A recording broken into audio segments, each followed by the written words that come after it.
Jacques Fernic, bonjour. Bonjour. Alors vous venez d'être réélu secrétaire régional d'Europe Écologie Les Verts avec près de 84% des voix sur votre nom, mais votre motion n'a recueilli que 54% des suffrages. Alors c'est encore un week-end de déchirement pour les Verts en Alsace? Non, c'est un week-end de débat, un week-end de réflexion sur les enjeux d'importance.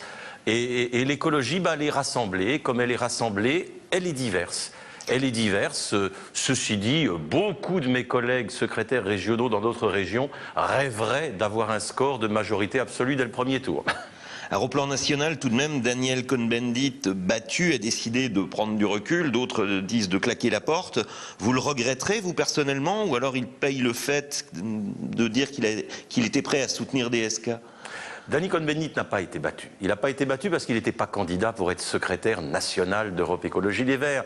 Il portait une équipe qui réclamait plus de démocratie participative, plus de spontanéité, davantage l'esprit spontané qui a largement marqué la campagne des européennes. Et c'est vrai qu'il y a une tension permanente parmi les écologistes entre l'envie de cette marque de fabrique, je dirais, libertaire de l'écologie, et puis aussi le souci de pragmatisme, de rigueur, de construction d'un mouvement. Ceci dit, je pense que la formidable aventure que nous allons connaître avec la campagne des présidentielles fait que Dany sera, à mon avis, de retour sur les meetings, sur les tréteaux, sur les tribunes en France également.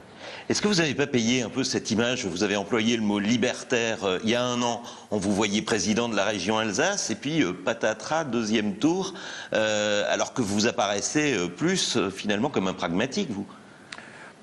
Je dirais, nous avons été, nous aussi, on peut le dire, or la campagne électorale est loin, nous avons été, nous aussi, un petit peu dépassés, surpris par ce qui nous arrivait. On savait qu'on voulait jouer dans le débat, qu'on voulait avancer, que l'alternance était possible. Nous n'étions pas complètement prêts à assumer l'exécutif de la région. On est en première ligne avec le Bade-Wurtemberg dirigé par les Verts en Allemagne et qui ont réussi à faire voter l'arrêt du nucléaire. Ça doit vous faire rêver, ça? Ah, tout à fait, ça, tout à fait. Et c'est pas du rêve, c'est véritablement un enjeu, une urgence, une lucidité, une anticipation nécessaire. Alors, dernier point, on nous parle quand même d'une certaine hypocrisie de cet arrêt du nucléaire en Allemagne, puisqu'ils ont simplement les moyens d'acheter de l'électricité ailleurs, et que cette électricité, il y a de fortes chances que ce soit de l'électricité nucléaire, et notamment française.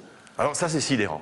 C'est sidérant parce qu'il y a quand même un poids du lobby nucléaire en France qui fait que l'on continue à répéter cette idée que l'Allemagne achèterait davantage d'électricité nucléaire à la France qu'elle n'en vend elle-même à la France. Savez-vous que depuis 2005, la balance du trafic énergétique électrique entre la France et l'Allemagne, c'est l'Allemagne qui nous vend davantage d'électricité. Pourquoi ? Tout simplement parce que la lourdeur de notre système nucléaire fait que quand il y a les pics qui nécessitent beaucoup d'électricité, notamment les pics en hiver, eh bien nous sommes obligés en catastrophe, parce que notre système n'est pas souple, d'acheter de l'électricité aux Allemands. Et aujourd'hui, l'Allemagne nous vend davantage d'électricité que nous lui en vendons.